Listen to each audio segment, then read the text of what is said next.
Meu nome é Nariwata e esse é o Design-se, programa que vai trazer o universo do design de interiores para você. Dicas, entrevistas e muitas ideias interessantes vão fazer parte dessa nossa primeira temporada.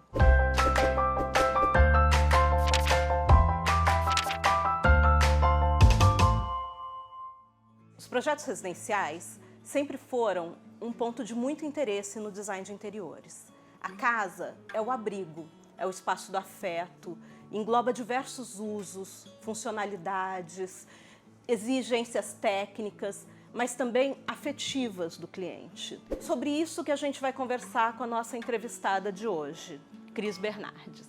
Cris, eu tenho a percepção que hoje existe uma tendência no design de interiores a recuperar a cara de casa. Os espaços eram muito frios, sem personalidade, e hoje a gente vê o uso de tijolinho aparente, ladrilho hidráulico, tapete, adornos. A casa está voltando a ganhar essa cara. O que você identifica como tendência? Na verdade, como a própria palavra diz, tendência, ela oscila muito, né? Mas, obviamente, que ela sempre vem acompanhada de diversas pesquisas e um apanhado de outros fatores. O que a gente vem percebendo, efetivamente, é que a pessoa, quando ela quer implementar um novo formato na sua casa, seja através de uma reforma ou até de uma nova concepção do zero, ela sempre quer imprimir a sua personalidade, né? Não só a personalidade daquele profissional ao qual ela contratou. Eu acho muito bacana a gente, cada vez mais, como profissional, captar a essência de quem ali vai morar. Porque dentro da dinâmica de uso, né, é que a gente pode estabelecer o verdadeiro conforto, a estética, a ergonomia, toda essa parte de fluxo que a gente estuda dentro da parte de design de interiores, né, que é tão importante para o sucesso de um projeto como um todo.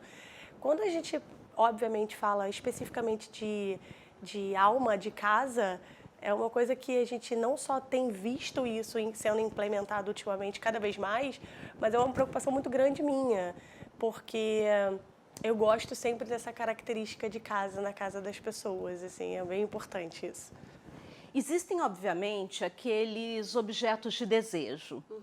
Coisas que a gente vê e quer consumir, que o cliente traz como um desejo. Por exemplo, um closet, uma ilha na cozinha, uma banheira de hidromassagem. É muito comum o cliente visitar uma loja ou um apartamento decorado e trazer algumas referências de lá. Como equilibrar essa questão das referências externas e as necessidades pessoais?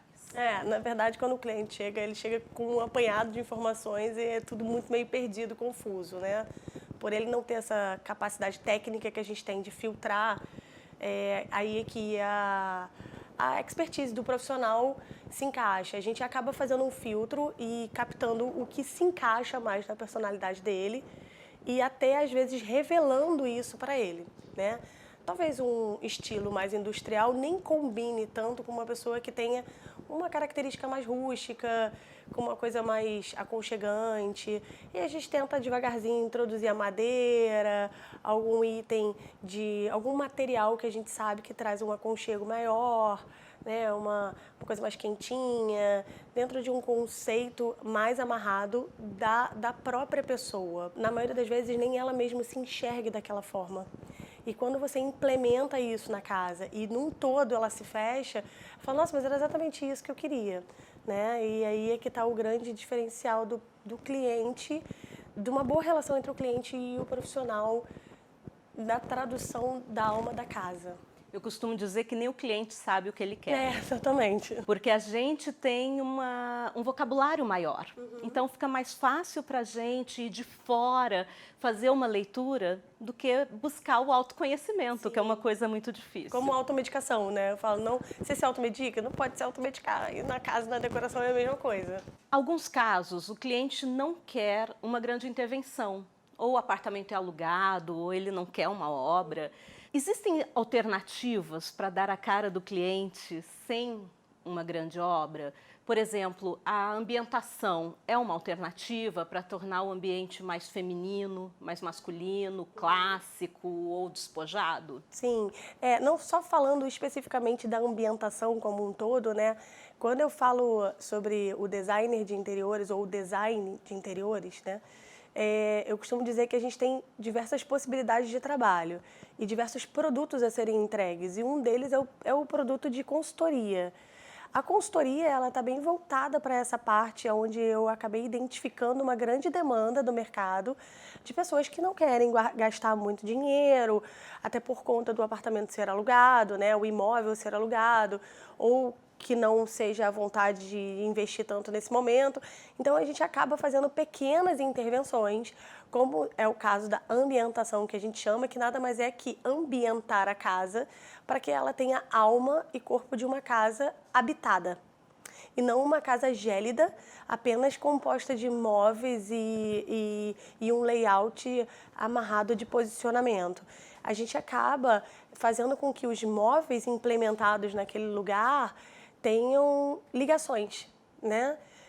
No momento em que você estipula um vaso, que você pensa numa composição de vegetação ou uma composição de livros com alturas diferentes, composições diferentes, equilíbrio de adornos, né?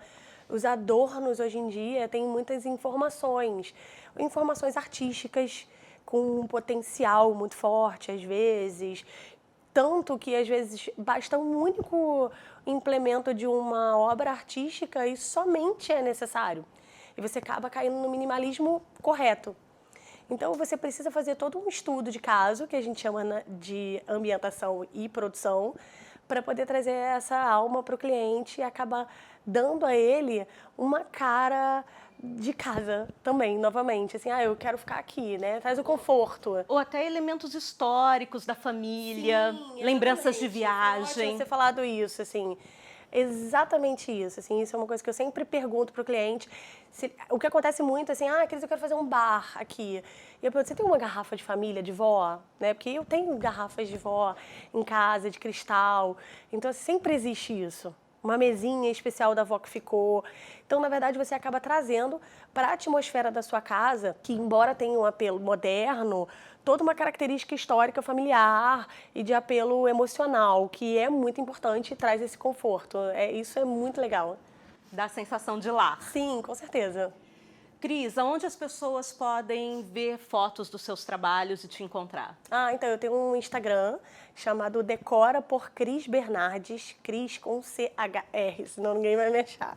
Mas é Decora por Cris Bernardes, e lá tem tudo, tem um monte de aparições minhas, tem a minha forma de me comunicar, que é legal também, eu gosto de trazer um pouco do meu trabalho, um pouco não, bastante. Obrigada, Cris. Nada, obrigada a você. A casa reflete a sua personalidade. Aproveite as dicas e dê um toque especial à sua vida. Design-se.